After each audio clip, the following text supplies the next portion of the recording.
Salut!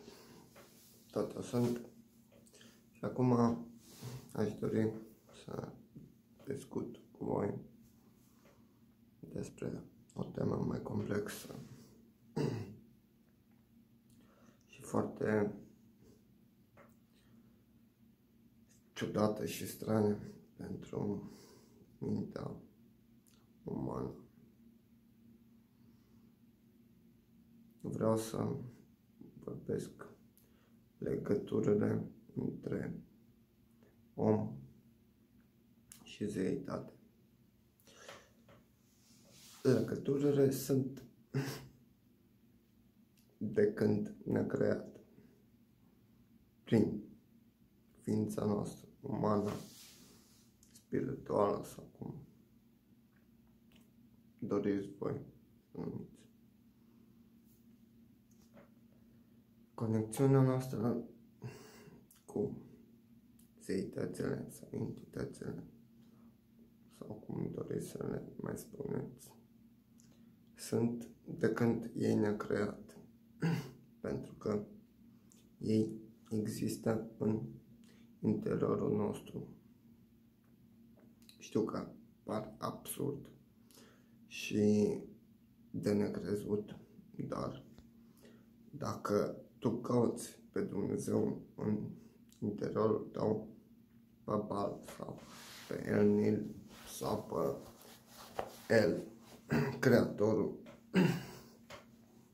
care e bunicul meu, cum am repetat și în clipurile anterioare, de data asta vreau să vă transmit că în voi aveți toată, nu pot să zic toată cunoașterea, că aș minți, doar aveți 30% din cunoașterea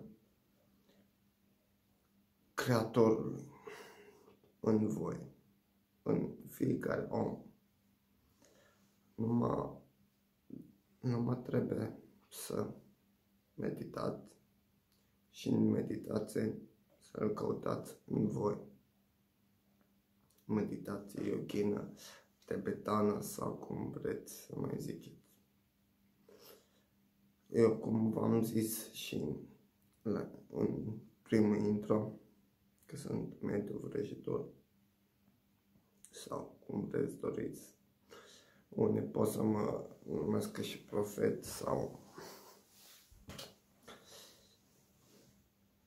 un mesager a Mesiei sau de gen.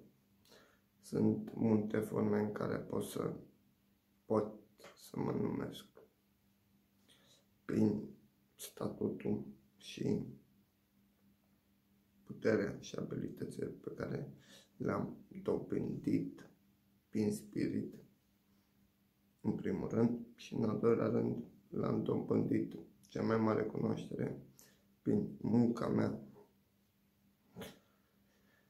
Oamenii, când ei se culcă, când ei se trezesc, atunci mă culc. Când ei muncesc, atunci eu dorm. Și total invers. Trebuie să fiu mult mai activ noaptea decât ziua. Noaptea sunt conexiunile cu Creatorul și cu alte entități mult mai profunde și mult mai clare, ca să pot să obțin aproape orice informație pe care am nevoie sau mă doresc pentru mine sau să ajut pe cineva. Asta e primul pas pe care aș dori să începeți, să căutați pe Creator în interiorul vostru. Și de aici o să vedeți cele mai mari schimbări și să practicați meditație. Acum, dacă zic meditație, nu vă gândiți să practicați ore în șir. Și practicați câteva minute cât puteți la început. Nimeni nu poate să stea mult în meditație de la început. asta să ne înțelegem.